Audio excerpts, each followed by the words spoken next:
Welcome to the How to Become a Pro Composer panel, as presented by Overclocked ReMix. Thank you for coming. Yay. Are you presenting or am I presenting? Because I'm the moderator, I should probably say this stuff. Okay, you say this Okay. stuff. Because I'm the only not pro up here. That's true. So that's probably All right. a good idea if I talk a little bit. Otherwise, I should just go sit down. Okay. All right. So like Andy said, how to become a pro VGM composer. We have two panelists up here with us. I'm your moderator, Sharik. So why don't we introduce ourselves? Go ahead. Hey guys, I'm Will Roger. I am a composer. I usually do orchestral soundtracks. So I worked on Star Wars: The Old Republic, Star Wars: First Assault, Lara Croft and the Temple of Osiris, and currently I'm writing Dead Island 2. Ooh.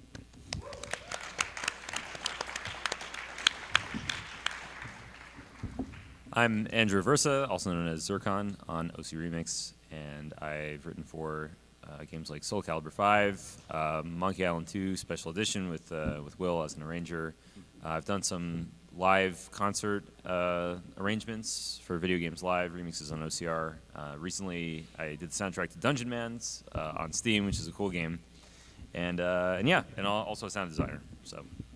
By the way, I'm also Busted Tunes on OC Remix, if that wasn't clear. Oh, that guy. That guy. Yeah. All right, so I guess we can get started. The way this panel is going to work is we have a couple talking points that we're going to talk about, but if at any point during the panel you have a question, throw your hand up, and we will answer. We will try to do our best to, or these guys rather, will try to do the best. I'm not going to answer any questions. So first of all, and I got this from Andy. What is pro? The first two things I wrote is what is pro, and what is composer. What is composer? What does that mean? So what's pro? What does that mean? Okay, the reason I wrote this was because I think there are people that work as video game composers. So it's a little unusual actually to see somebody that does absolutely nothing except write music for video games. Like they don't produce, they don't arrange, they don't do any mixing, they don't do any sound. Like it's very much the kind of thing where it's multidiscipline. And when it comes to there's film and TV and music libraries and commercials, and often we see among our colleagues, and definitely both of us, you find yourself doing a lot of different stuff. So I don't. I want to make it clear. There's really not exactly a black and white line between okay, this person is not pro, and then all of a sudden they're pro. I mean, one definition is you get paid for it, but I got paid $10 to do my first soundtrack, so. I don't know if I would call myself pro from that, but so I just want to say that up front first.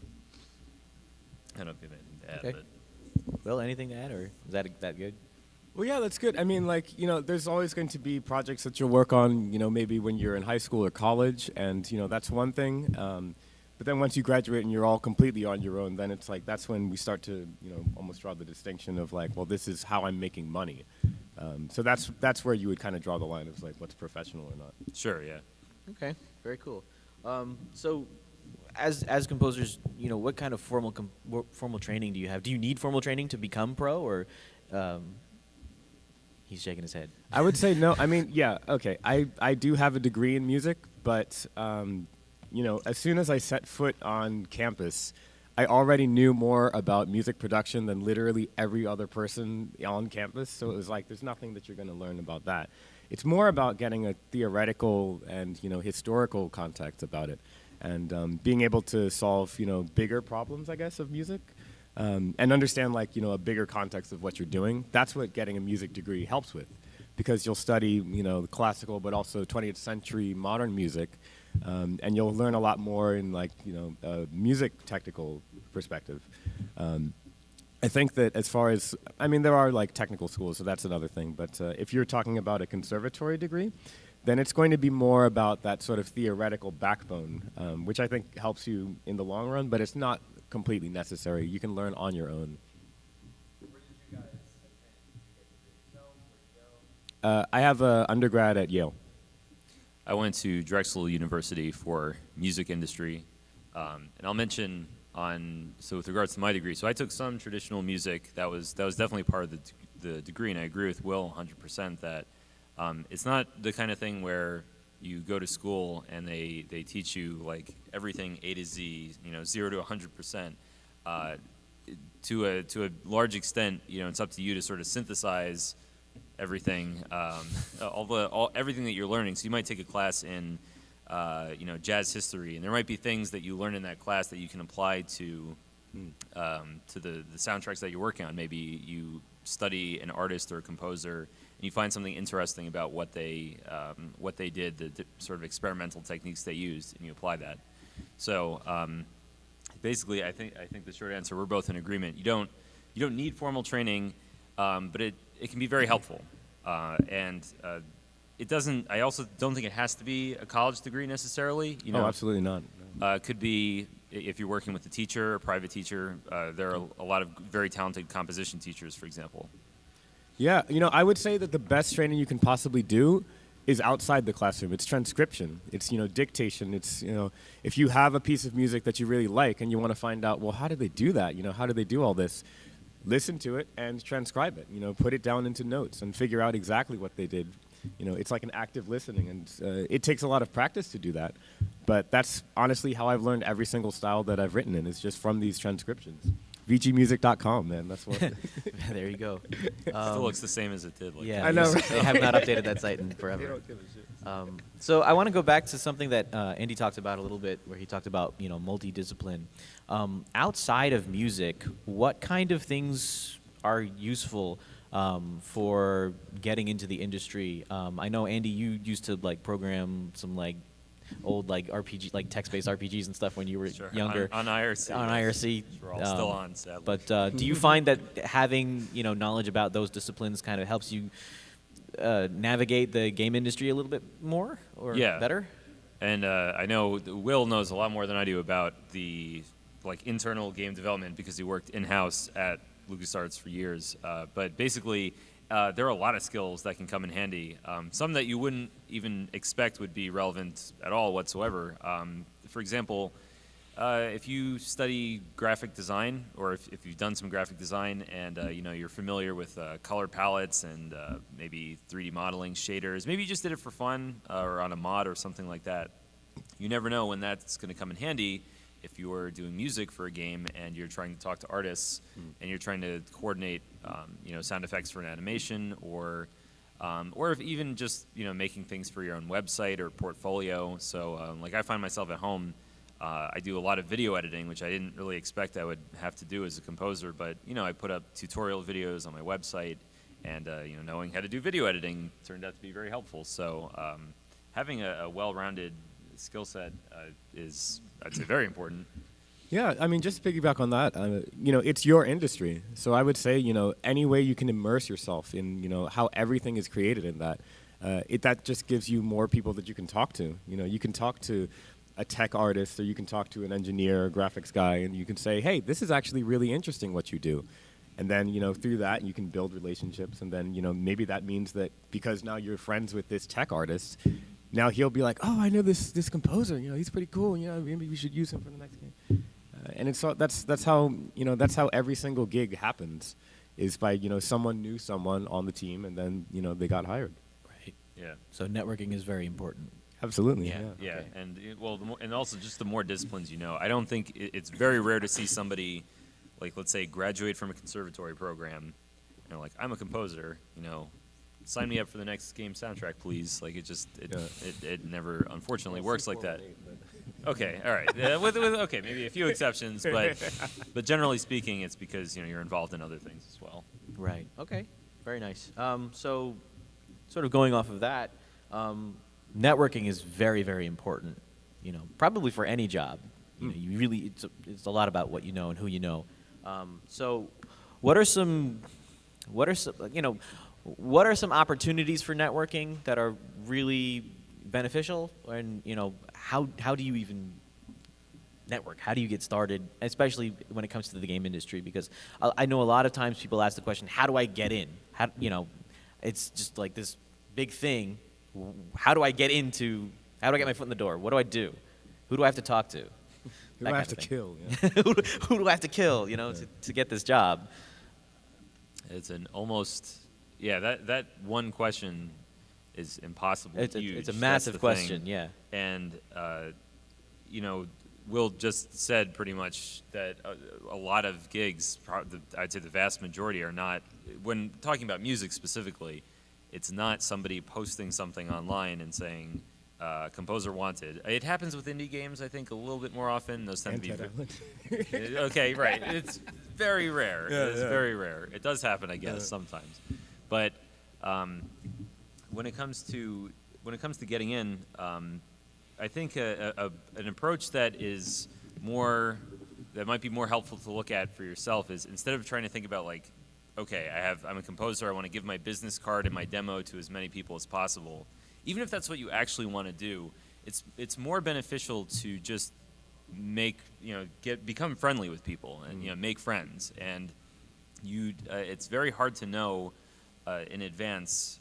Sure, if you want to become friends with an audio lead at a AAA developer, it's probably maybe more valuable than somebody that has nothing to do with games or music whatsoever. But you really never know. You could meet somebody or go to school with somebody that seems to be in an unrelated industry, but you're friendly with them, you keep in touch, and you're connected through Facebook, and every so often you post like, hey, I'm working on such and such soundtrack, and they might contact you next time. They might, if they run into a situation where they or somebody they know need music, and they say, oh, who's that guy that I went to school with? Oh, he did music, sure.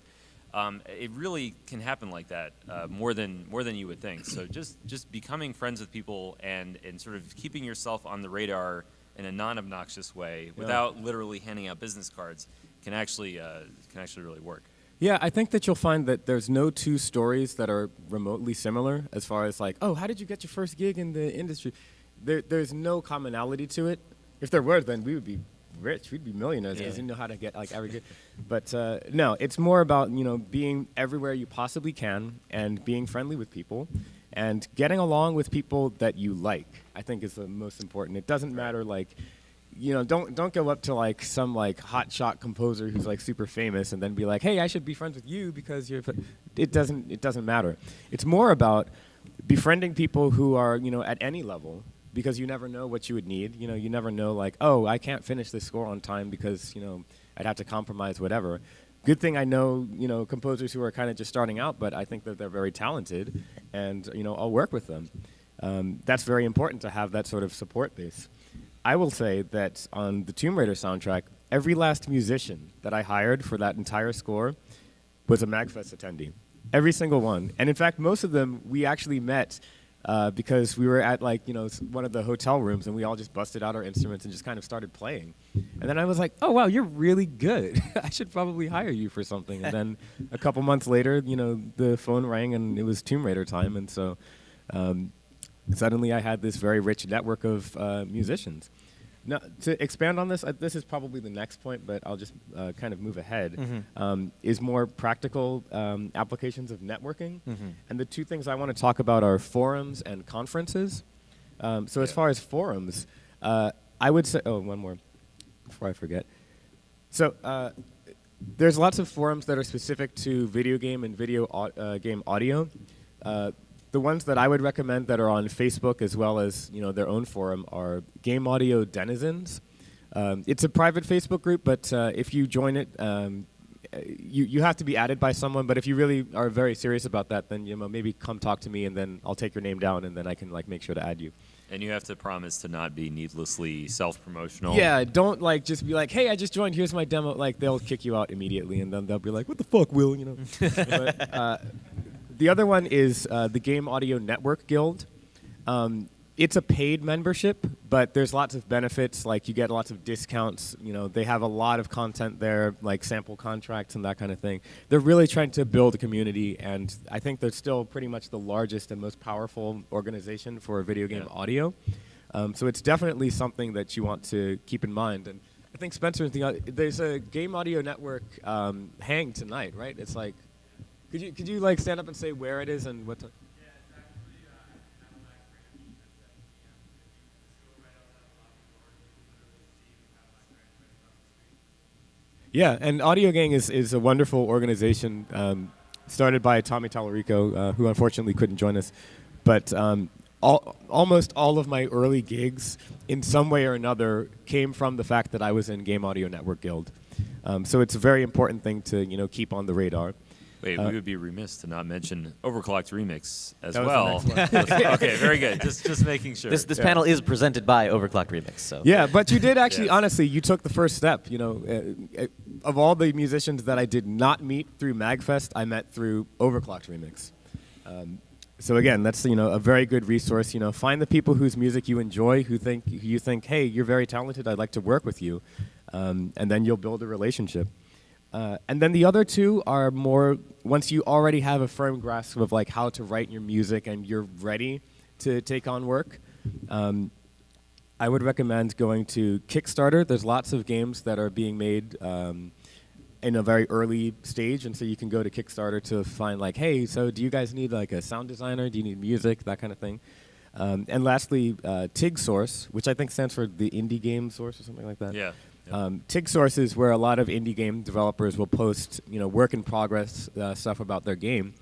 So if you see something that you really like and you think is special, then go ahead and tell them, hey, I think your game is pretty cool. I'd like to work with you. Do you have any availability? Yeah, absolutely. very cool, very, very cool. Does that like make sense?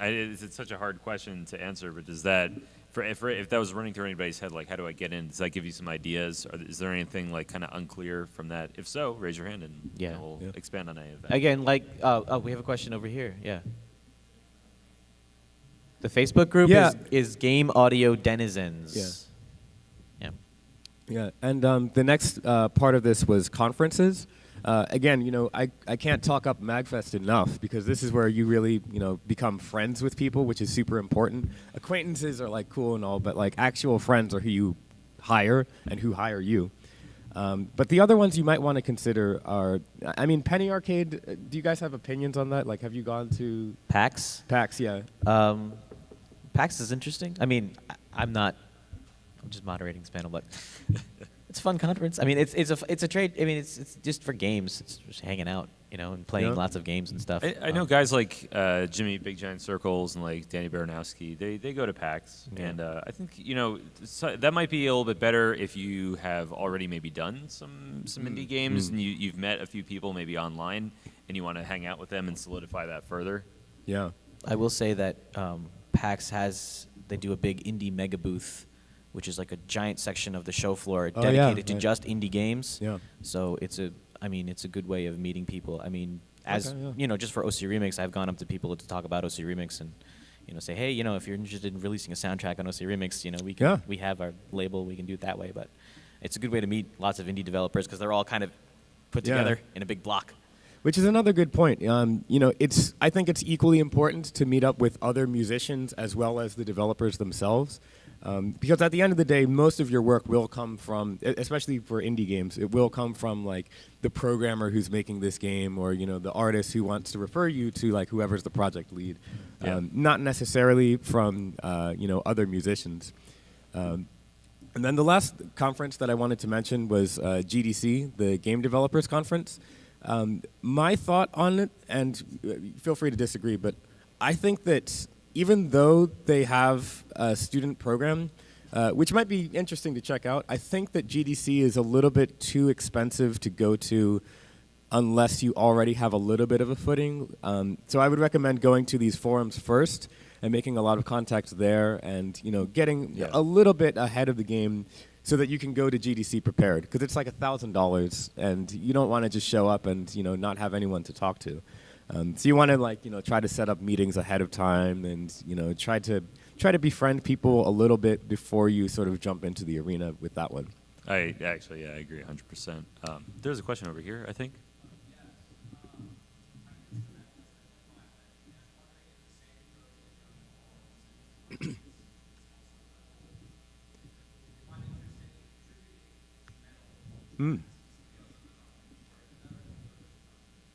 Yeah, absolutely. And that's great to hear. Like, I would always recommend, I think that for an instrumentalist, going to places like, MAGFest And the OCR forums, especially, actually, is a great way to meet other musicians. I mean, if you're interested in game remixing, like, do you do like production as well, or? Yeah, I mean, by all means, integrate your playing into your remixes. Because that's a great way to not only make them sound better, but then other people might want to collaborate with you, and you might get to work with people who are doing a video game, like scoring a video game. I mean, again, like all of the musicians that I've ever worked with, I either met on OCR or here at MAGFest. With, I guess, only one exception, but we did a sample library together anyway, so it's like, So, but yeah, I mean, you're always hiring your friends, so the trick to getting hired is make more friends. Another thing is that even if you're just doing like free stuff to start with, and we can talk more about working for free, whatever, later. I mean, that's its own thing, but Joe is a perfect example up here. Expert novice on the OCR forums. He plays like a million instruments, and I mean, he came to OCR. And contributed several remixes, and he worked on a project that I directed, and that was all free stuff. But he has I've since asked him to record for countless tracks. So far, I've been paying him in sample libraries because that's what I have. But now he has almost all of them, so I'm going to have to start paying him in real money. But the point is, I met him on OCR, and it was just like for fun projects first. But then I saw, wow, this guy is great, and he has a good recording setup, and he plays a lot of stuff. By the way, I would make sure that you have a decent recording setup for sure. Yeah, that's very important. Having like very high quality like microphones and a good room and all that. Yeah. Okay, very cool. So you kind of started talking about it a little bit, but a lot of times you see, especially in the OCR forums, a couple times you see like some indie game programmers posting on forums asking for, they're looking for someone to do a soundtrack for their game, but they don't have any money, so they're like, oh, it's a really good opportunity for this, and so what are your thoughts about working for Exposure? I mean, I know that for Exposure are like the two like most they're loaded. They're loaded words, and especially for artists of any discipline. So what are your thoughts on that? And then we can kind of, I guess, segue into, legally, like contracts and that kind of stuff, if we can talk a little bit about that. Well, I'm curious, so how many people here have done it, how many people here have written music for a game project before or played? Okay, cool. Oh, a decent number of people. Yeah, and good. So of this group, how many of you have worked on a game project, so not like a remix thing, but a project that was distributed in some way for free? How many of you worked for free? Okay. So I think I don't think there's anything inherently wrong with working for free in terms of if we were defining free as you're not getting paid dollars up front or Vietnamese dongs or whatever. The key thing is if you have to just change the way you're looking at it. If you're working for free, you have to think of it as an investment. And if you're investing in something, if you were to invest in a stock or a mutual fund or whatever, you would think about, well, where's this company, where's this stock headed? So, for example, I did the music and the sound design for a game called Dungeon Mans, which came out, and thankfully it has done really well. It's on Steam, and it's gotten great reviews, and it got posted on Kotaku, etc. I'll say now that I did take that gig for free, but it was free, but for royalties. So if the game never came out, I would never have gotten paid.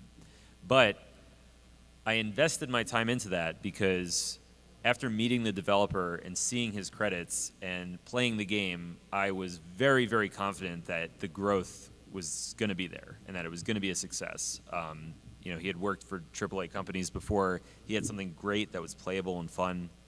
So that's a situation where I didn't mind working for free. I've been asked to work for free on projects where people don't spell my name right, or they want to make a game that is like based on Batman and they have nothing to do with DC whatsoever. And they're like, yeah, we just need to get the rights, and just these projects that are clearly not above board. And so you wouldn't want to invest into a company like that, even if it's not a company, but it's that mindset. So that's how I think about it. Yeah, that's a very good point. I mean, I think it's exceptionally rare to find a project where they want to get a composer for free, but the project is actually promising enough to be worth your time. It's just very. I'm not gonna say it's unusual, but it's just very hard to find something like that. I mean, not that you'd be looking to work for free, but you see what I mean. It's just like finding a project that is promising enough to be worth your time, even if you're not getting paid. So, I mean, for me personally, I've kind of used that almost as a barometer. Like, there's certain points in budget where it's like I just can't go beneath that because it's like, you know, the risk associated with it as far as like, will this game ever get finished? Will this game ever amount to anything and be like worth it? It just becomes kind of astronomical, and the odds just heavily stack against you. But that said, I think that if you're just starting out, I mean, there's some composers who can just sort of write. You know, they don't need a project to kind of force their ideas to become like a unified source.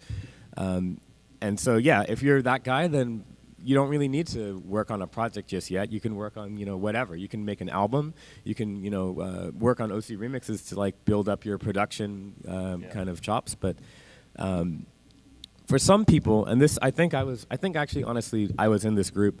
I really need some kind of a project, some kind of a collaboration that I'm working towards in order for my music to be sort of meaningful. And so, yeah, when I was first starting out, you know, I obviously didn't have any credits, and so I would take on, you know, free work that amounted to absolutely nothing. But for me personally, it was not even about exposure because I didn't even expect that. It was more just like, your guys are obviously not making money for this. I'm still in school. I just want to do something cool. And so, you know, there's that sort of fine line because, you know, everyone is worried about, you know, oh, well, if we can get music for free, then why should we ever pay anyone? And so it is a difficult thing to deal with. But I think that this is just sort of a very personal question that you have to just ask yourself, am I ready to, you know, just stop doing that and sort of mature as an artist and say, you know, learn how to say no? Yeah. That is, on OC Remix, we have a problem sort of similar in a way of working on album projects. It can be very easy to, there's so many album projects, and people, even though there's no money, you know, people will say yes to everything and overcommit their time. And, so knowing when to turn something down, even when it's just for fun, actually is important if you're a composer. You have limited time. Yeah. We're all going to die someday, right? Well, not me. Very, very dark. Well, I want to touch on something that I think Andy said. Well, Dungeon Man's was pretty successful, and he did it for free. But another thing is you're also selling the Dungeon Man soundtrack. Right. And I know, Will, you have the Lara Croft soundtrack, but you put that up on SoundCloud for free. So, I mean, how does that work? I mean, you wrote music for these games, but then there's also, I mean, people are here at MAGFest because they love video game music. So, you know, people like to just listen to music outside of the games. So, you know, when do you sell your soundtrack? When do you not sell it? You know, maybe we can talk a little bit about rights and that kind of stuff. You know, ownership of music. What do you do as a composer? Do you keep rights, or does the company that you're working for have the rights? What happens? How does that work? Yeah, that's a very good question. My answer is probably going to be a little more simple than yours, so I'll just briefly. Right. Since I work mostly with like sort of like AAA type stuff, you basically are always asked to just give up all rights to the music. It's like, it's not quite work for hire, but it is like a full buyout. So like Crystal Dynamics basically owns every single thing that I wrote for the game.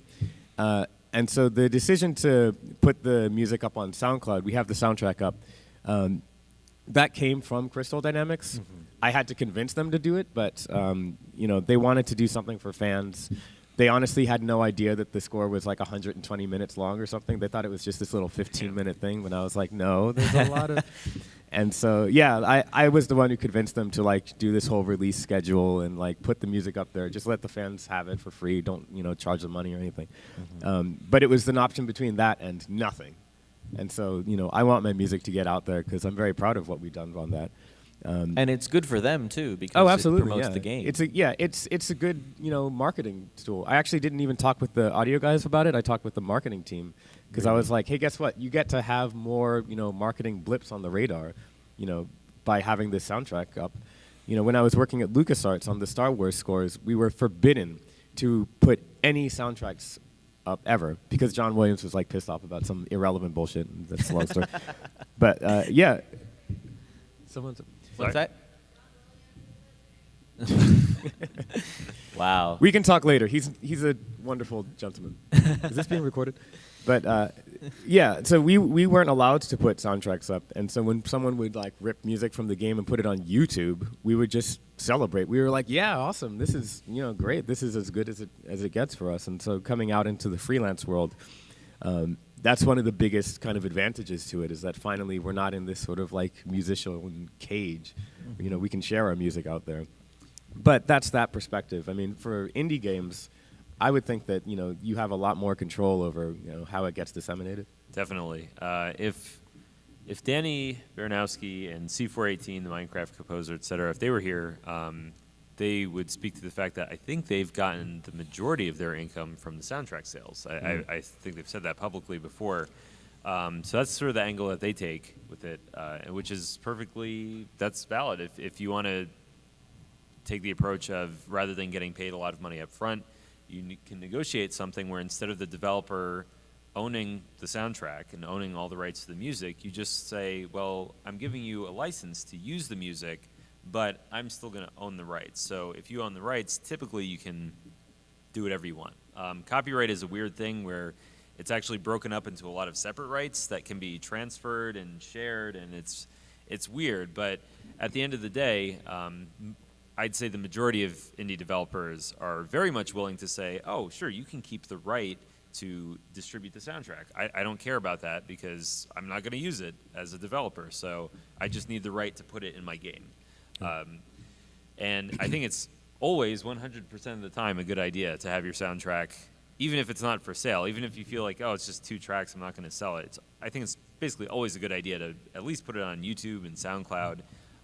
If you've done a soundtrack and you want to sell it, you could also talk to us at OC ReMix and OC Records because OC ReMix hosts, of course, free stuff, and then if you want to sell it, we can put it on OC Records. So Yeah. that's always cool, or maybe even coordinate a remix project if you think it's for a big enough game. Yeah, I mean, it doesn't actually even matter how big or small the soundtrack is. I know Jimmy Hinson, Big Giant Circles, he's done a whole bunch of soundtracks for like Mass Effect and all these big games.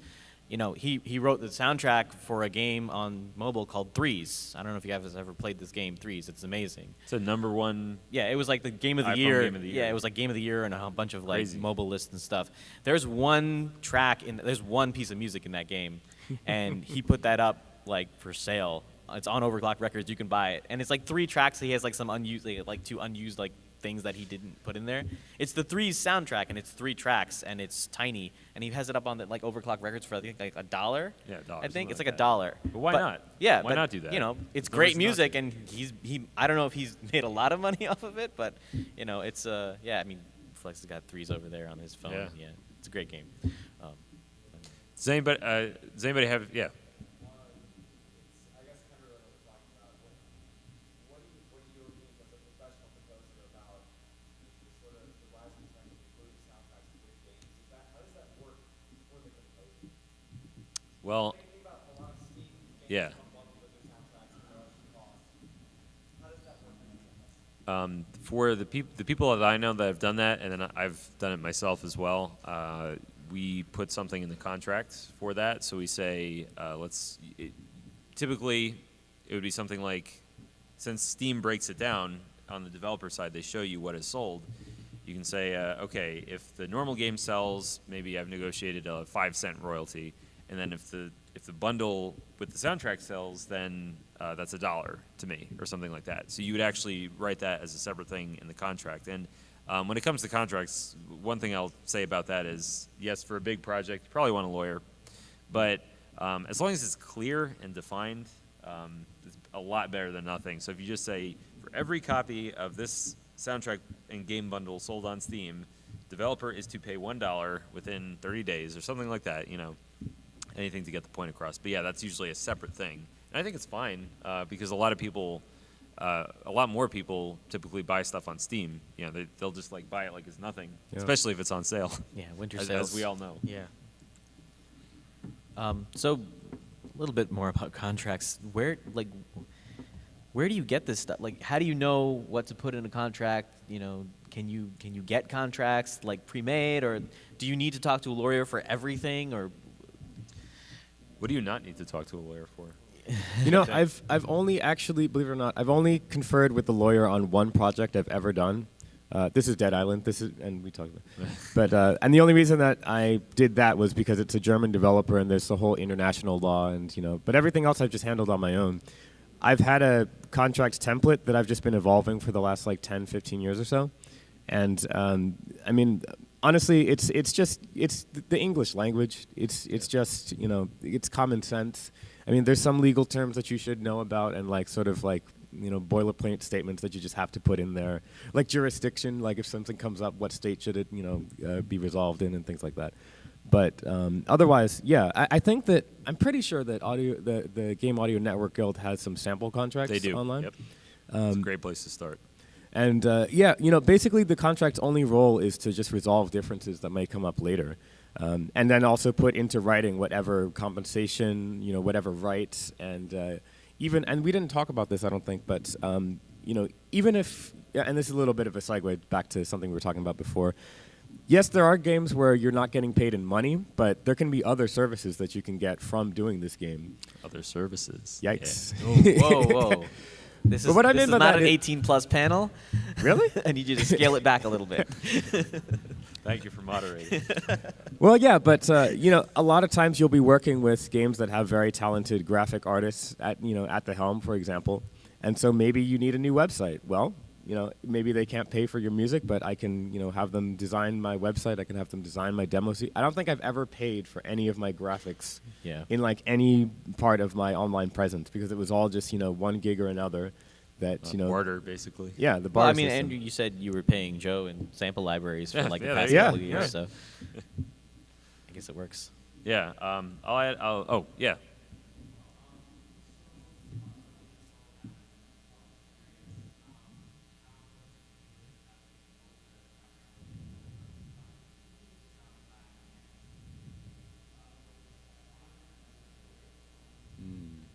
That's a good question. I'll say, in terms of, I know we'll have a lot to say, so I'll be brief. When it comes to diversifying, I actually think it's pretty important to have a basic understanding of programming, or at least programming logic. And I don't mean the DAW logic, I mean like the logic of programming.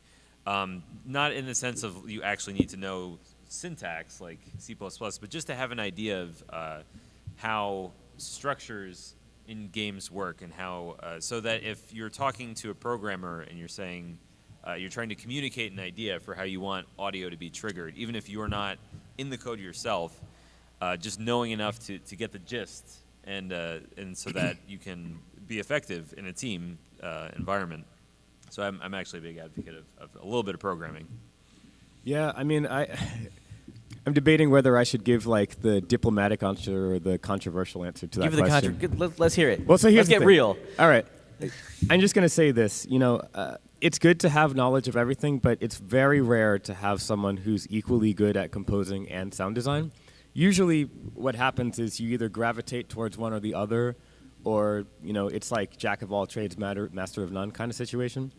And so, I would almost say to make every game project needs at least one sound designer, and sometimes they need more. There's more kind of openings, I guess, for sound design than there are for composition. That's sort of just like a glib fact of reality or whatever. And as such, if you start to say oh, I can do music and sound design, what will happen is that you'll get more work, definitely, but I can almost guarantee that you'll mostly be doing sound design. Because, for example, what I talked about with Kickstarter, it's for whatever reason, 90% of those games, they already thought about music, but they didn't think about sound design. So you can go up to a game that looks great, and it's oh, yeah, this is really cool. And then you can say, can I do sound for your game? And they'll probably say yes. Whereas with music, it's almost all the time they're going to say, no, we already have music. We already have, almost every single time. And so if you're dead set on just writing music, then you kind of have to just write music. It's good to, be able to do sound design if it's in a pinch or whatever, but most of the time I would just befriend a sound designer many sound designers actually, and say like, hey, I want to work with you on this. I want to hire you on this because you're obviously more, that's your passion, and then I have my passion is music. So yeah, and this is controversial because most people will give the exact opposite advice, but I think that if music is your thing and not necessarily sound, and you're passionate about it and you kind of believe in yourself, then just do music, because it costs so much money no matter what you're doing. So it's like, do you really want to buy all that sound design related equipment and all those sample libraries? It's anyway, that's my answer, is that pick one and kind of stick with it. There's also voice. I know we got a few voice people in here. Vocalist. I mean, I guess voice is a little bit.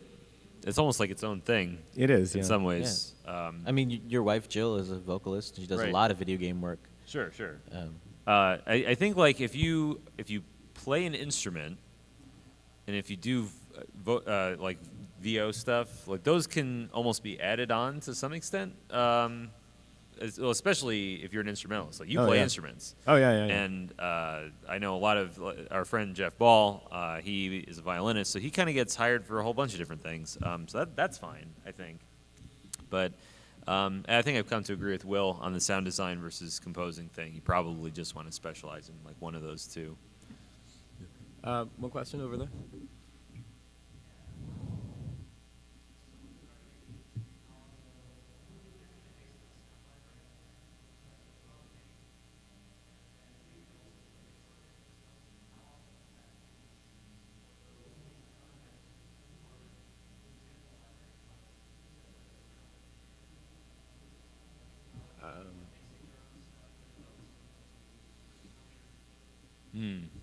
Right.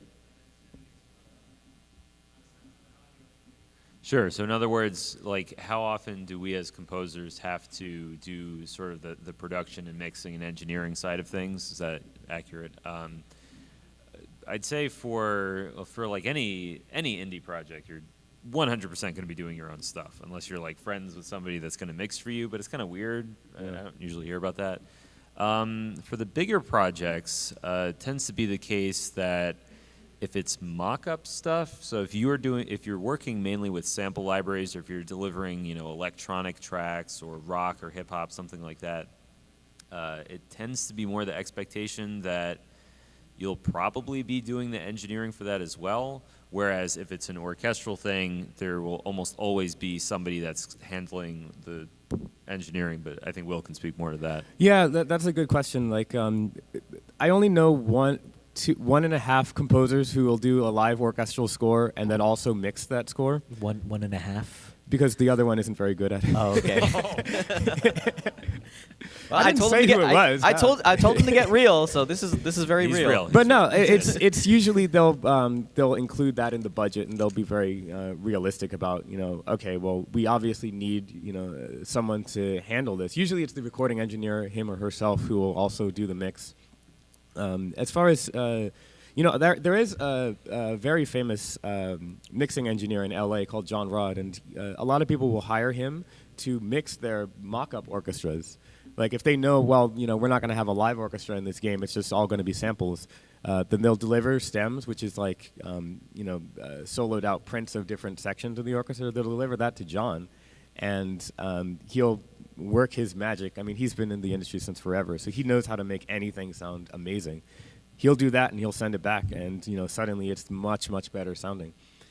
Again, like I said, with sound design versus like if this is your passion, you're going to be very good at it, and you're going to spend a lot of money on the gear that you need to make it as good as it possibly can get. I can't possibly afford the amount of equipment that John has because he's amazing, and this is his life. So if I send my stuff to him, he's going to make it sound incredible in ways that I couldn't possibly do. Is there another question over there? Yeah.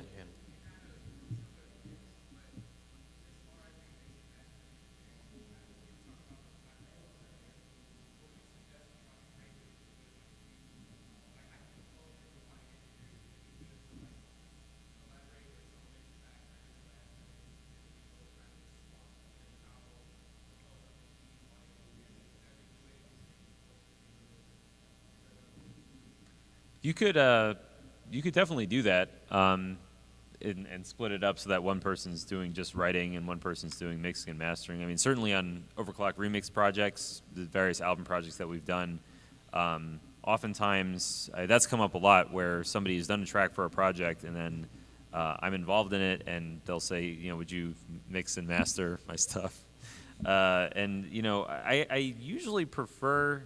I think it's ideal if the composer can kind of do their own stuff. That's my personal opinion, because sometimes the choices you make when you're writing or selecting instruments, that affects the mixing. Like if you choose a really loud, low brass patch, or you write a low brass thing, or on the other hand, if you're writing like screaming guitar parts, something like that. If you're sort of mixing a little bit as you go, then it might help you make better choices. I've had stuff sent to me. One example, I won't say what project it was for, but I did a mix for this massive. It was like 70 or 80 tracks, so 70 or 80 different instruments, and I found it was next to impossible to deal with. And I think that the way it was given to me, they were just thinking, like, let's just do it and not worry about how it's the mixing. Like, just put everything in and then we'll just send it and somebody will take care of it. And unfortunately, I think they weren't happy with how it came out in the long run. I wasn't happy with how it came out because there's just too much stuff. I mean, I did the best I could with what I was given, but sometimes when you're writing and mixing at the same time, you can make a decision like, you know what? I really have too many bass instruments here. I think I'm going to tone it down. So that's my take on it. Yeah, and the other perspective on that, and that's a very clever way to work, is because sometimes you kind of get locked into how you perceive your own track, but that's not the reality of how it actually sounds. Is you've just gotten used to it. So yeah, the traditional knowledge is like, oh yeah, you can mix your own stuff, but always get someone else to master it. That's what they'll teach you in like audio school or whatever. And there's some logic to that, because you can get too used to that ringing bass that you thought was super cool at like 2 a.m. But then someone else hears it and it's just like, dude, are you deaf? Like, what the hell? Yeah. So it's good to have other ears. I think that if you are gonna mix and master your own stuff just because you have to, it's still good to like show it to someone else before it goes live. Definitely, and, yeah, I agree. Get their opinions on like how is this, how is that, It also helps with consistency throughout your soundtrack. If you're writing a lot of tracks, you want everything to sort of happen. Yeah, that's a whole other can of worms. Like, I mean, I don't know if we can talk about this here, but there are ways to do exactly that, to like make sure that your entire soundtrack has like even volumes and like timbre qualities, and it's kind of a technical thing because you have to like, I'll use Reaper for that, and then I'll just put everything into like one project file that I can then spit out everything at once. But that just helps me to look at all the tracks at once and like have whatever EQ I need. But that's incredibly important Right. part of the process. Okay, we have a question over here. Yep.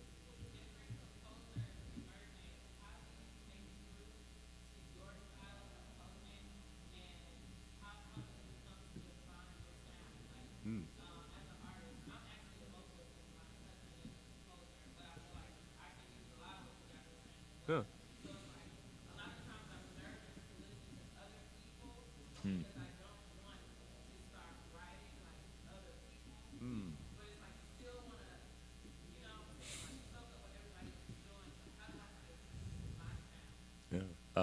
One thing I'll say about that is that somebody once said to me when I was a student, they said, there are two kinds of composers.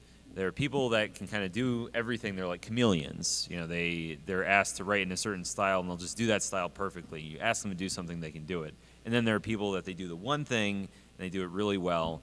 My take on it personally is that it's when I'm thinking about who I want to hire for somebody, whether it's a violinist or vocalist, usually my wife, but okay, a male vocalist maybe, or just in general choosing who to work with, I tend to gravitate towards people that have refined a style and that they have a specific voice, they have a signature, because it sticks out in my mind more. So when I write as a composer, so that's me hiring people. As a composer, my style is I tend to do very rhythmic stuff, kind of driving. I don't do a lot of like really slow ambient music. I don't think I've never been hired to do it, and if I got hired to do something like that, I might, talk to a friend to for them to kind of handle more of that side of the soundtrack. And I think that because I have a defined sound, people associate me with that sound, and it's just it like builds up and up. So I mean that's my take on it. I think it is valid if you want to try to be more of a chameleon, but I think kind of being a specialist, that's what will help you stick out, and that's what will help you hopefully get yourself out there more. It helps you with marketability. It is definitely, yeah. I mean, the weird thing is I don't really know which one I am, to be perfectly honest, because I've done a lot of things, and I think that I'm the worst judge of like what I personally write, because it's like you're right there in front of you, no perspective. But I will say that, I might say I'm writing like an orchestral score, but then I'm, working out or something, and I'm listening to like, Tokyo Hotel or like Coldplay or something. And I just outed the fact that I listened to Tokyo Hotel, so that's cool. But anyway, I might hear something in, like rock music that I think, that's cool. Why don't I use that, And it's like, it's all about sort of having some kind of, like a translation from what you're hearing that you think is cool into your own music.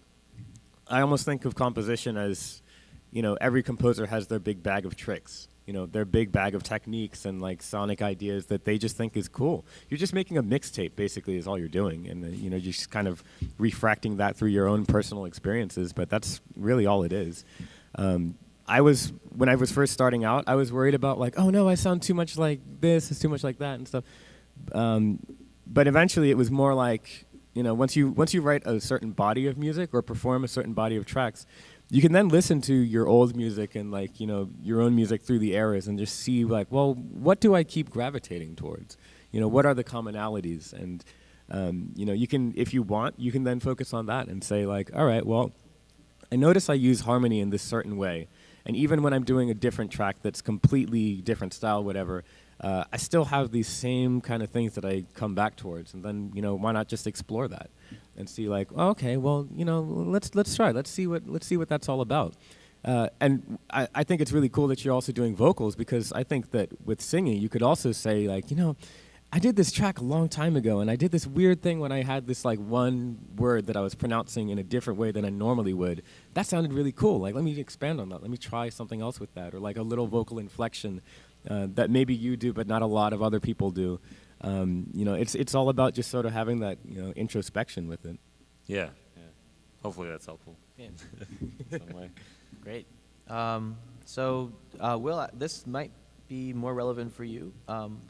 I wanted to talk a little bit about, indie versus in-house. I know you worked at LucasArts for quite a while, but then now you're kind of, doing things independently.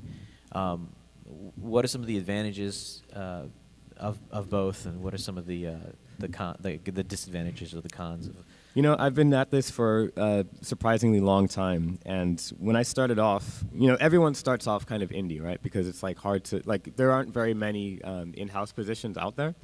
So in-house, just to be clear, that's like when you're getting a salary, right? Yeah, like you're for a working company. at one company, like exclusively, not allowed to do anything else, just, in the office. Well, I was basically freelancing for about 3 years before I started working at LucasArts. And I'm not going to lie, it was pretty difficult, because back then, this is before like the XBLA, XNA kind of indie projects that could actually get finished. And so, you would go to conferences and things, and people would say like, oh, what games have you worked on? And it's like, nothing, so even though you've worked on like 20 titles, none of them ever came out. So it's like, well, what's the point in even answering that question? It was very difficult, and very difficult to kind of get a foothold. Once I joined LucasArts, I wasn't even actually supposed to write music there. I was hired as a music editor, and I kind of like cheated my way into writing music for the Old Republic. I just overheard that they were looking for an additional composer, and I wrote a little demo track and basically assaulted the music supervisor, like, hey, I write too, please hire me. Because I'm free, you're paying me anyway. So, but in-house, my worry when I was there was that I'm just writing Star Wars music all the time. I mean, maybe it won't be Star Wars, but maybe it would be like whatever franchise that one company does. And I was very worried that my abilities would not be challenged enough, because it was just I'm just doing the one thing. And as soon as I went freelance afterwards, it was very liberating. I mean, it just felt like, oh, I can do anything I want. I can really focus on quality. When you're clocking in and out, it's hard to deal with inspiration because you're just clocking in and out. Sometimes you just need to sit there from like 1 a.m. to like 5 a.m. or probably like 8 a.m. and just hammer at it, because that's when you're inspired. That's when you know what the piece is supposed to look like, and it's starting to sound like music. So you don't want to just go home right once it's starting to be a musical piece. You want to keep working at it. So being freelance affords you that kind of a schedule to do that, whereas in-house you have to just work within the boundaries. I mean, the last game I worked on, Star Wars First Assault, it was like a 75-minute score, but it honestly took me like a year to write that, which is ridiculous. I did like twice that length for Tomb Raider, and that was like a couple months. So it's not something that I recommend from like creative standpoint, but at the same time, it is a guaranteed paycheck. Right. You will meet with other people outside of music and audio, so that was a great way to learn so much about game development. I learned Python and Lua from LucasArts. I got free classes in it. Wow. So I mean, it was a great learning opportunity. But I mean, I definitely prefer to be independent and work on all kinds of different things and embrace the inner chameleon, I guess. Right. Very cool. Yo.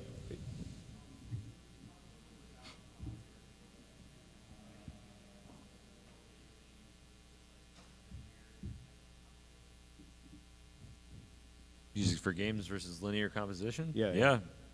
Well, I'll mention this briefly. I haven't actually done really any like film work or anything like that.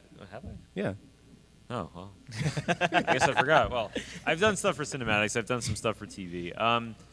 I guess one thing with games, so people talk about interactive music a lot with games. So that's music with multiple layers, or it's being triggered, and so it's not just one track of music, but there's kind of some player-driven triggering going on in some way. But just like kind of more broadly, I think with games, there's a little bit more of a challenge in, I'd say on average, there's a little bit more of a challenge in sort of predicting what's going to be happening at any given point. There's a piece that I wrote for Dungeon Mans, which was it was like a boss battle thing, and the worst thing you can do with the battle theme is like you might write. Typically, you wouldn't write a piece of music that's intense the whole way through, like turned up to 11, just every second is just turned up. Like usually, you have some dynamics, you have it going up and down and so forth. Now, Dungeon Mans is not an interactive soundtrack, but to be fair, actually, a lot of indie games are not. A lot of them have no interactivity at all. So I wrote in one of the tracks, there's this like 5-second break, and when I play the game and there's that, I'm actually in the fight, and there's a very exciting part happening in the game, but then the music like dips down. I'm like, damn, I should have written that better. Yeah. So that's always a challenge, which is helped by if the game has interactivity, because then you can fade stuff in and out, and that's makes it a little bit easier. But that's just something that it's like pure practice and getting it and playing the game ideally and getting a sense of the pacing, because you can have something described to you, but the pacing and the tone of the game is really hard to truly understand unless you're playing even like an early build or maybe seeing a video. But just seeing like a concept document, I think that's rough. It's hard. Yeah, linear is. I'm just going to come out and say it because I've already said offensive things tonight. So whatever. It's easier. It is much. It has a lot more politics around it that makes it artificially hard. But think about it this way: if you're making an album, your CD or whatever, and you have a song, you're constantly struggling with like, okay, well, where do I go next? What should the next section be? How should this develop? And you have that same problem with video game music because you're also, you have your maybe 90-second loop, 2-minute loop or whatever, but within that you have to figure out, what's the form going to be? How am I going to do this? With the film, the form is already done for you because it's already, this scene. You already know. You've already discussed with your music editor and the director, like, here's where music starts, here's where it ends, and just fill it out with like whatever in between.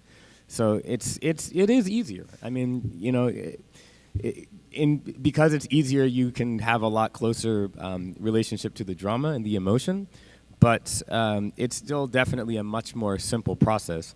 What I will say to kind of piggyback on that is that if you do something in a film score, in this like, one cue, and you put it up against the screen and it doesn't work, then you just change it, and that's it. It takes like 2 seconds to make that call.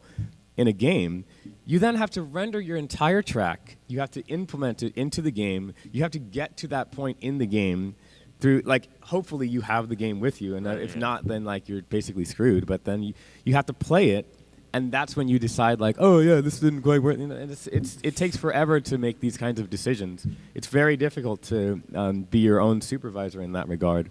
And then not to mention interactivity, where if you're doing an interactive score, then that's a whole other musical contortion you have to do. To give one example, for the Tomb Raider score, we have these overworld themes that are both ambient and action. It's what's called I guess a vertical interactivity, where they have like different layers where instruments just stack on top of each other. So it's like what a game would typically do is, oh, okay, here's the action track. It's like the full mix. But then we want ambient music, so we just take away the drums, take away brass, take away some synthesizer, whatever. What I found is that that kind of makes the ambient music a little bit compromised because you don't have room for those kinds of like melodic kind of detail. And so instead, what we did was we had the action tracks just be their own thing. They would have a separate percussion layer that we could use for crossfading, but that was it. And then the ambient music would be a completely different piece of music that just happened to be at the same exact tempo, the same time signatures, and the same harmonic rhythm, which it turns out is incredibly difficult to do, because it's like if you want both to be independent but still kind of work within these constraints, action music has a different kind of harmonic rhythm than ambient music. Harmonic rhythm, by the way, if you don't know, means like how frequently are you changing chords and what chords are you changing to. So it was an incredibly difficult challenge that, if I were just doing a film score, then it would be as easy as like, oh, just knock this out. And The then, guy got punched, put an orchestra hit here. Yeah, The orchestra hits on punches. Yeah. All right, that's the secret. That's how to be a pro composer. That's the orchestra secret. hits on punches. Yeah. Okay, I think let we it had out, I think sorry. we had Yeah, a sorry, question you had over a here. question here? Sure.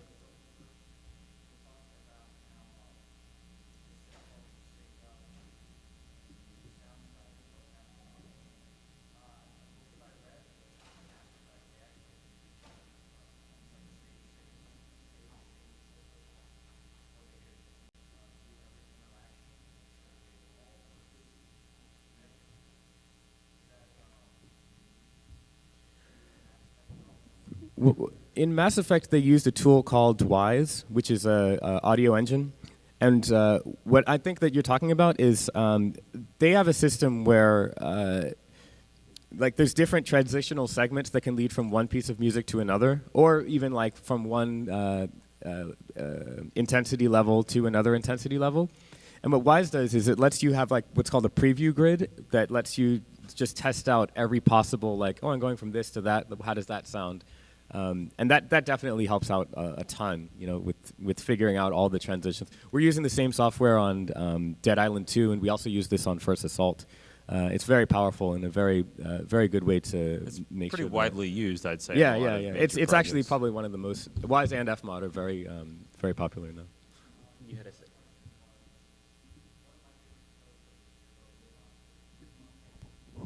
Naturally. I didn't do anything. I didn't do Mass anything. Effect. Who did Mass Effect up here? That was Jimmy Hinton. That was Jimmy That was Henson. Jimmy. He's not here, but he worked on Mass Effect 2. We'll pass that on. We'll tell him. Sorry. We'll let him know. We'll forgive you for it. No. No problem.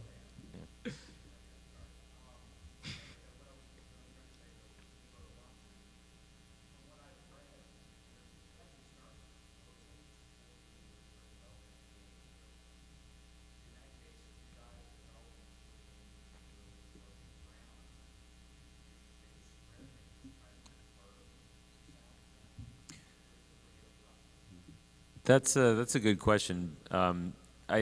For some projects, some projects are easier and lend themselves to that approach compared to other projects. So a game with heavily interactive elements like Mass Effect, or something where there's going to be this complex system, I think it's going to be pretty tricky to do that. You might be able to start by writing some pieces to maybe establish a general set of instruments. You might be able to, let's say, in some cases, the directors of the game, the developers, they might not even know exactly what they want. They might say, here are some inspirations, but they're very different. And so you might start writing just to say, okay, are we talking like, Blade Runner? Or are we talking, Tron? What do you exactly mean? So that, you might start there. The games where it's easier to do that tend to be just simpler games in general. 2D games, games where there is no interactivity, ones where there are more established, I hesitate to say, like tropes.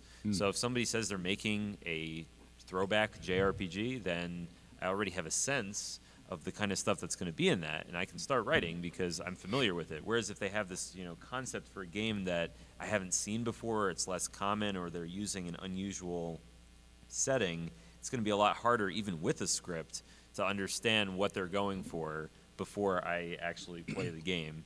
So the thing is, with indie games at least, a lot of indie games tend to be like throwbacks of one sense or another. They're combining, X and Y, but it's still stuff that we all understand because they're hearkening back to, like NES, SNES. So it tends to be a lot easier to write for those games before you've even played them. Yeah, that's a very good question. I would say that a lot of the larger games that I've worked on so far, they usually tend to bring in music about halfway through development, so that there's a good, healthy amount of time to kind of like explore, is what they would probably call it. So you can write some pieces that aren't necessarily meant to be in the game, but it's almost like musical concept art. And that would be based off of like if there is some gameplay that you can look at, or maybe a script. For the Old Republic, we actually didn't have for various reasons, we didn't have a chance to actually play the game or even look at footage because it just didn't work at the time. So we only got concept art and not the script, because that would have been just ridiculous, but we got like story synopses for each planet, and that's how I sort of based my music for that one. I would just say like, all right, well, this planet seems like it's sort of like political intrigue meets like ancient prisons meets, like a little bit of like hidden magical weirdness. And so I would use those sort of adjectives to derive some kind of a musical texture. And I would just go off of that. In Star Wars First Assault, we had a much longer period. Like I was working on that game for about 2 years. And also I was temporarily being an audio lead, which contradicts completely what I said about like become just a musician or sound design. But it was not by choice. But yeah, so I had the perspective of like I was in those meetings with the animators and the programmers and like lead artists, and I knew what they were going for emotionally, and I could sort of write these, again, musical concept art pieces that weren't meant for anything other than just like steering me in the right direction. And so yeah, I guess the short answer is you just try to soak up whatever you can. Gameplay footage is great. That's, I think, one of the best ways that you can, one of the best sources to write from. But failing that, concept art works too, environment pieces and any kind of synopses. Even like, if you can just get on the phone with the developer, you can hear his sort of personal slant, things that can't really put down on the page. But you just hear his tone of voice when he's talking about one thing or another, and you can see what he's, you can see why he's making this game, from that conversation. Yeah. Okay. So I think we've covered most of the talking points, actually, unless you have some more talking points you want to cover. I wrote down choosing a name because, my artist name is Zircon. I'm never going to be the top Google result for Zircon, so I would say if you haven't selected a name for yourself yet or your company, try to choose a unique name. Yeah. that isn't already on the front page of Google. SEO is important. SEO is important. Very important. Okay. Just wanted to mention that. Okay. Choose a name that starts at the beginning of the alphabet Yeah. also, so that you can like be the first result. Yeah. Yeah, absolutely. Again, Aya Versa. There you go. Aya Versa, Ah. that's good, but then Zircon like cancels it out. Yeah. So, a It's little on the bit completely of other both. side. Are there any other questions? I have a couple more things I can talk about. We have a question back there.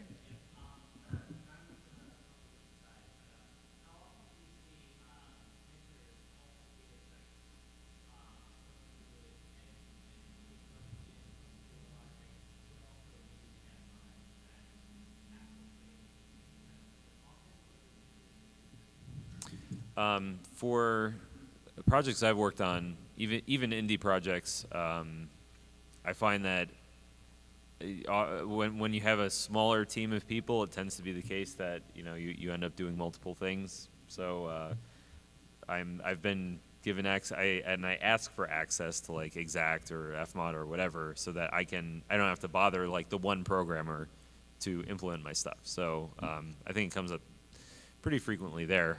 How is it in AAA? So I'm sorry, was the question like, do composers also implement their own work, and how often?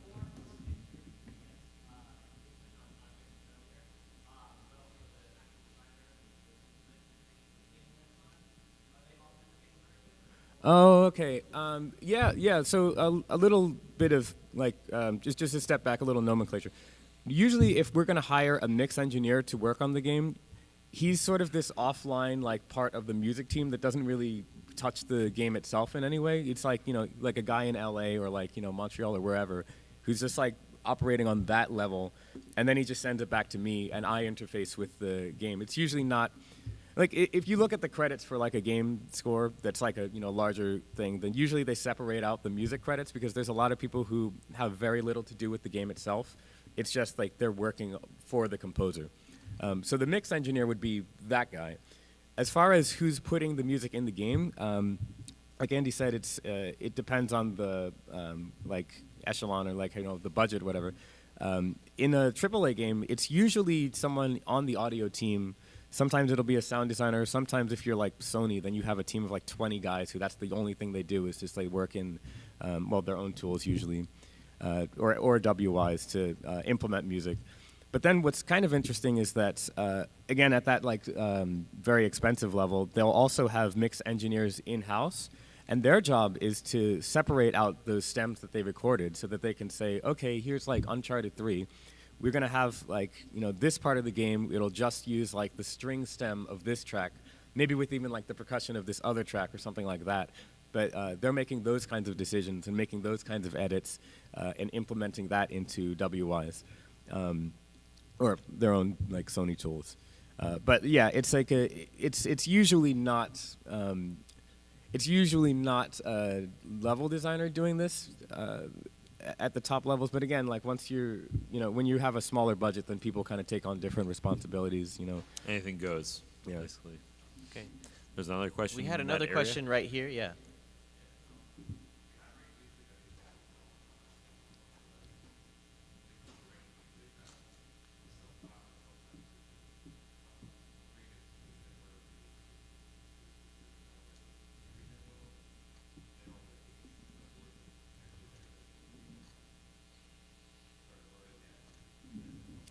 I think we touched on this earlier in the panel with formal training, that kind of thing. Yeah, no one's gonna say like, "Oh, we want to hire you because we love your music." Oh, you don't have a music degree. Sorry. Yeah. Like no one's gonna. It's That never happens. yeah. They only care about like who you are and what your music sounds like. I would never let the lack of like some degree, never feel like that holds you back because it doesn't. It's all about how you've trained yourself. I think it's very helpful to, even if you want to like check out a book on harmony from the library and like read it and see like, oh, okay, yeah, this is kind of cool, getting ideas. But, one thing I've noticed, just sort of being real for a sec, is that there's some folks I know, yeah, real talk, right? There's some folks I know who, they're like, oh, yeah, I never studied harmony. But I'm like, are you sure? Because your stuff sounds really cool. And they made decisions that I never would have thought of, and that's what made their music interesting. So yeah, I mean, it's up to you. I would use theory as a way to explore other people's music and to understand what they did and why they did it. But it's not, music theory is not a generative process. It's more just observations of what other composers did and trying to explain them in various ways. That's a good way of putting it. Yeah. Prescriptive rather than descriptive. Or Ah. vice versa. Right? Español. That's how they say it, I think. Hey.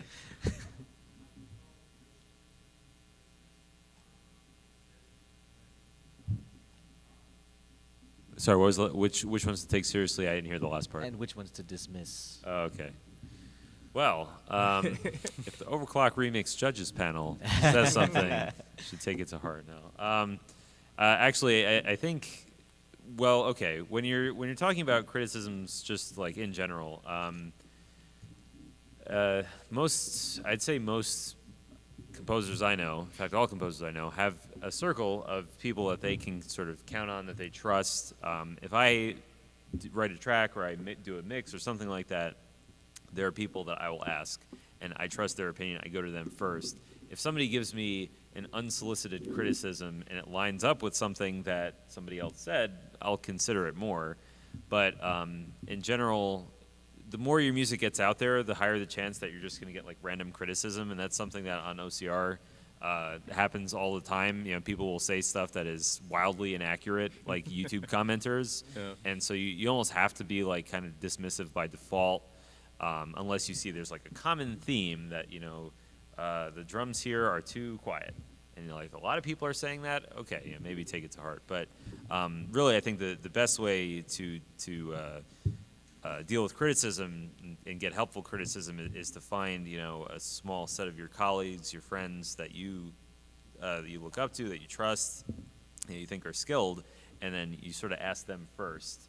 And then that way, if you're kind of getting random stuff from random people and it doesn't really line up with what they said, maybe you just say like, yeah, whatever, that guy didn't like the vocals, well, screw him.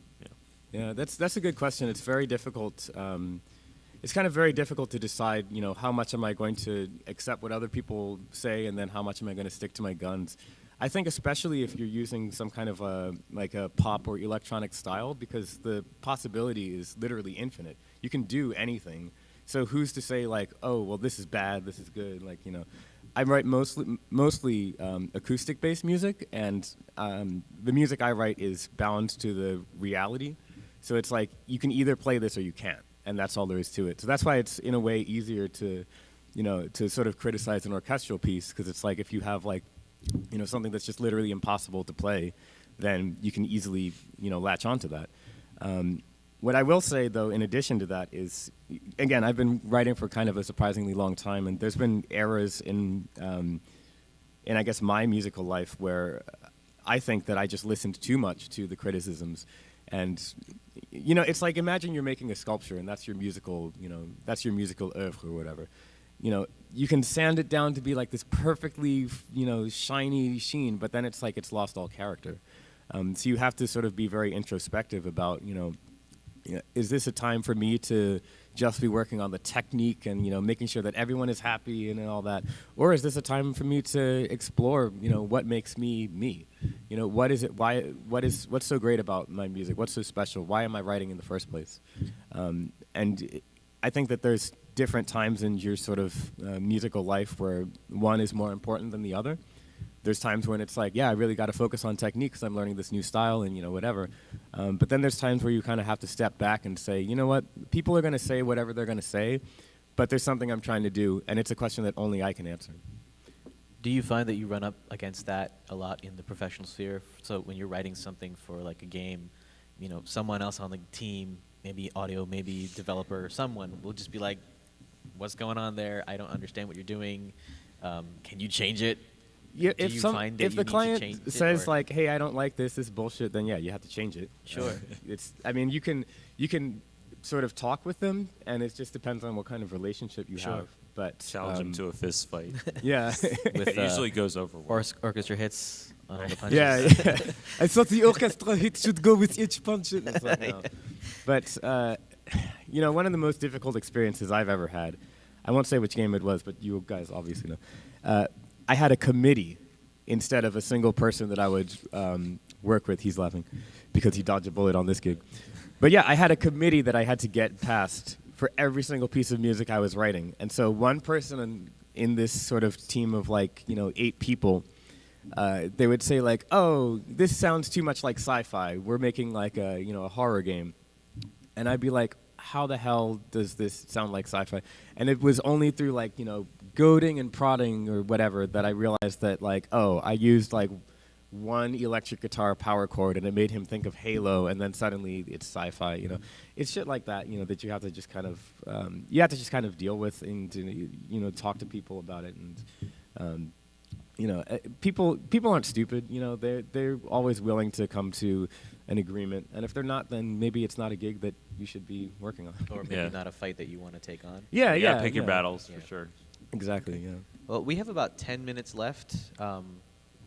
Take more questions. We can take more questions if you guys have questions. Joe. Joe. So, like, in terms of hours in a day, and I understand it changes depending on what project you're working on, how much time do you devote to total freelancers managing your business, helping you work, and actually performing as an artist?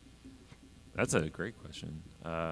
I'll answer probably for me 2 to 4 hours a day minimum is what I'm spending on business related stuff, and I'm including emails within that. So a lot of it I'm now organizing through Trello, which I highly recommend. It's Trello, just because I'm having a hard time now keeping things straight. So Trello just allows you to more easily track and categorize just anything. It's very open-ended. So I'll have something like, here are the things I want to do for the week. And it might be I need to render this stuff, and I need to write a track here, and I want to get this thing 50% done. And it does, that adds a little bit of overhead to even look at that, but it pays off in the long run. I find it makes me more productive because when you are a freelancer, nobody's telling you what to do, usually. Yep. You might have some deadlines, but it's up to you to figure out, which ones do I prioritize? It's rare that you're working on literally one thing and nothing else. So yeah, I'd say about 2 to 4 hours for me a day. Yeah, he's a lot more organized than I am, so I'm not going to try to answer that question. But I will say that it fluctuates based on where you are in projects. I'm at a point right now where it's almost at capacity of how much work I can possibly do on time and at quality. So it's I'm not really too much looking for new work, but I still try to keep up with maintaining contacts and making sure that things are the way they are for the next year. But again, once I finish one soundtrack, then I immediately say okay, how can I fill up this time with the next one, which might be 2 soundtracks down the line, but it's I still need to make sure that I'm going to be employed next year. And especially with AAA stuff, things move pretty slowly, so you have to get in on it very, very early in the process, and so it can be a very long kind of gestation period with a developer before you get officially signed. We had another question over here.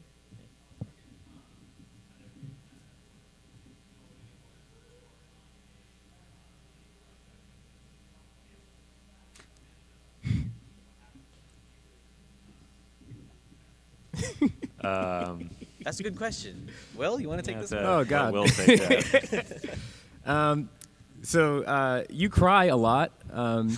You find out who your real friends are because they're the ones who can deal with you moping and being an asshole for a couple. No, if you did music that belongs to the developer, then even if the developer no longer exists, it still belongs to them. Whoever picked up them from the putrid ashes of LucasArts. Oh.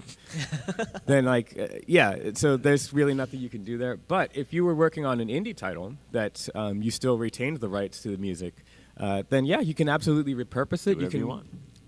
Maybe you can talk a little bit about music libraries, because that's another possibility. Yeah, just real quick. If you kept the rights to your music, there's stuff I wrote for this really shitty Xbox indie game years ago called Fittest. And the developer vanished off the map, and I never got paid. But the music has been used all over the place. I put it in a music library, which is a stock music thing. People can license your stuff, and you get paid for that. It gets used all the time on Twitch and YouTube. I sell the album on iTunes and Amazon and Bandcamp and Overclock Records, and it's awesome. So when you keep the rights, it's sky's the limit. Just use that music as much as you possibly can. So and we can talk more about that too. There's a lot of stuff you can do aside from just having your music used in a game. Absolutely, right. yeah. But if it was for a work for hire or a AAA thing, Sure. then you do just cry, Yeah. I guess. All right. And you're boned. Any more questions?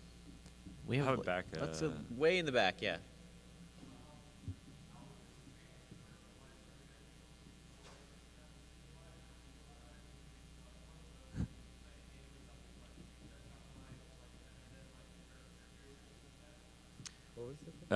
Does it like interfere with our ability to like enjoy music casually, like when we're playing a Oh, game or something like that?